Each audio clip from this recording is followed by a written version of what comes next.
Hello, my name is Kara Williams. I am currently a library science student at Dominican University. I am also specializing in school media with the hopes of eventually becoming a high school librarian. So one of the things that's being talked about today is how guys aren't reading, especially teenage guys. While it's a generalization, it's found to be true in a lot of cases. This book talk is dedicated towards books that guys might find interesting, which isn't at all to say that girls won't find them interesting. I am female and I really enjoy a lot of these titles, but it just means that they appeal to males in a way that some books might not, partially because of marketing. A book that could be appealing to a guy if it has a girl in a frilly dress on the cover usually won't sell to them as well as a book that has more of an action-packed cover or just something more subtle.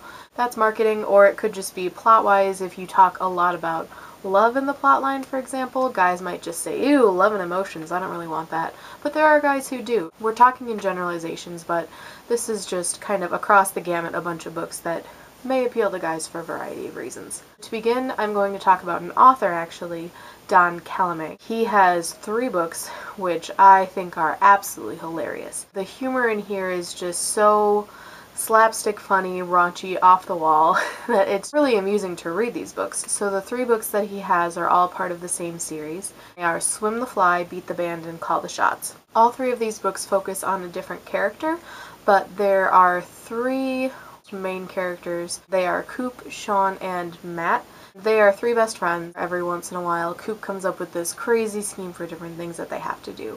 Each of these 3 books focuses on the crazy scheme that's been created by Coop. The first one is to see a live woman naked. The second one is to win the Battle of the Bands competition. And the third one is to film a low-budget horror film. The first book focuses on Matt as they're trying to find their live naked woman. He's also sitting there trying to do things like learning how to swim the butterfly, and that's his main goal for the summer. He's also doing this partially to impress a girl, partially because he really just, towards the middle of the book, realizes that it's something that he wants to do for himself. There's a whole bunch of really funny plot items in there. For example, they try to meet their goal of seeing a live naked girl by breaking into a women's locker room, but Matt accidentally drank a bunch of laxatives, which was mislabeled as a protein drink, and just ends up in an awful situation in the middle of a women's locker room. Has to leave his underwear, which of course have been labeled with his name, in the middle of the locker room. Really funny. The second book, Beat the Band, focuses on Cooper. They try to come up with their own band, but nobody can play an instrument.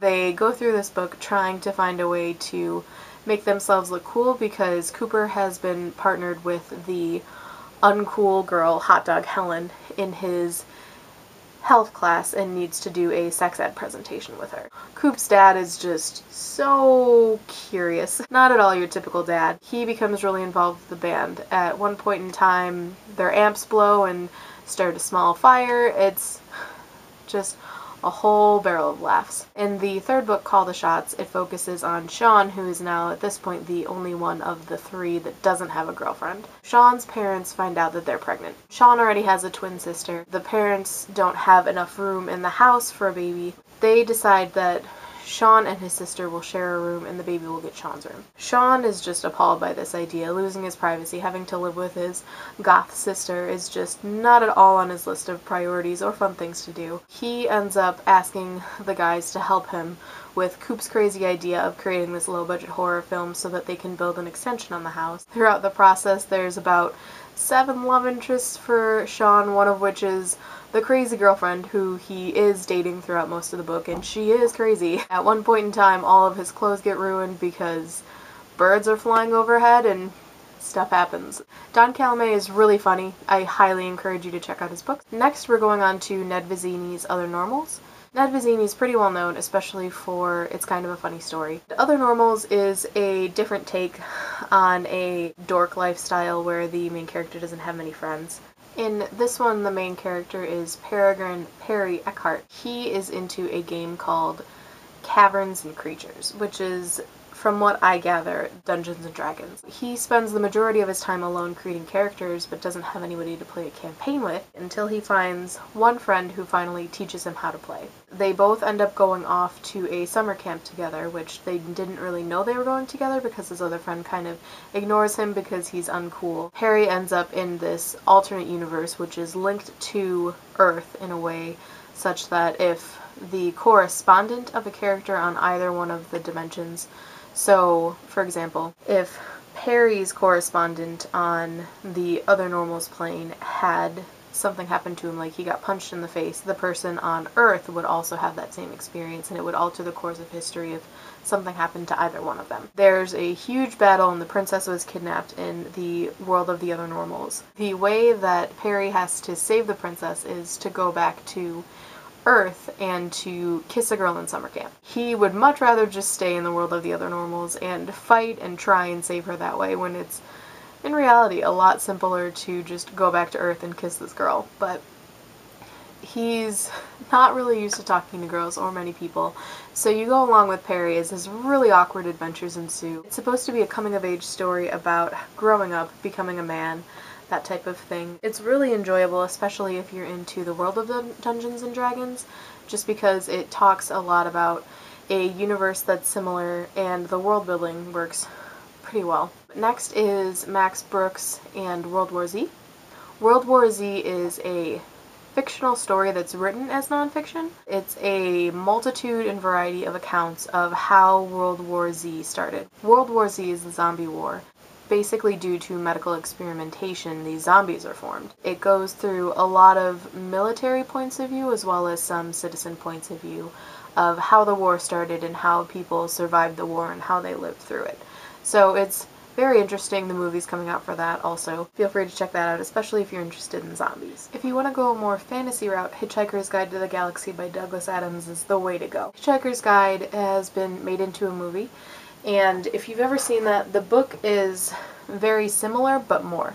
Hitchhiker's Guide is actually a trilogy of 6, I believe, and the last one was actually finished by Owen Colfer, who is the author of the Artemis Fowl series, because Douglas Adams unfortunately passed away. It's a lot of British humor. It's very dry, it's very sarcastic, and very witty and funny. So if you're interested in that type of humor, this is definitely the way to go. Marvin, the depressed robot, is probably one of my favorite characters ever, so a lot of fun characters. The story follows Arthur Dent and his adventures where Earth is where he comes from, and Earth is actually destroyed because they were in the way of an intergalactic highway and they didn't protest because it was in the basement of some place that was really impossible to find.